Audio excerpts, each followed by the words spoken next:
অরাজনৈতিক ব্যক্তি কিংবা অন্য কোনো দলের কাউকে বিএনপিতে যোগদান করানো যাবে না বলে হুঁশিয়ারি করে দিয়েছেন দলটির জ্যেষ্ঠ যুগ্ম মহাসচিব রুহুল কবির রিজভী। শুধু বিএনপি নয়, এর অঙ্গ ও সহযোগী সংগঠনের নতুন কাউকে অন্তর্ভুক্ত করা যাবে না বলে সাফ জানিয়ে দিয়েছেন দলটি।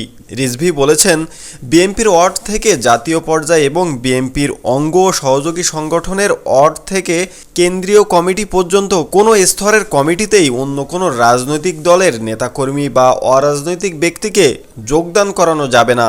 গভীর উদ্বেগের সঙ্গে লক্ষ্য করা যাচ্ছে, পতিত আওয়ামী লীগ সরকারের বিভিন্ন রাজনৈতিক সংগঠন কৌশলে বিএনপি সহ এর অঙ্গ ও সহযোগী সংগঠনে পদ বাগিয়ে নেওয়ার অপচেষ্টায় লিপ্ত। ইতিমধ্যে জিয়া সাইবার ফোর্স নামে একটি সংগঠন পাবনা বিজ্ঞান ও প্রযুক্তি বিশ্ববিদ্যালয়ে ছাত্র দলের নাম ব্যবহার করে ছাত্রলীগের কতিপয় নেতাকে পদ দিয়ে একটি কমিটি ঘোষণা করেছে, যা সম্পূর্ণরূপে প্রতারণামূলক। এভাবে স্বৈরাচারের দোসররা এ ধরনের অপতৎপরতায় লিপ্ত রয়েছে।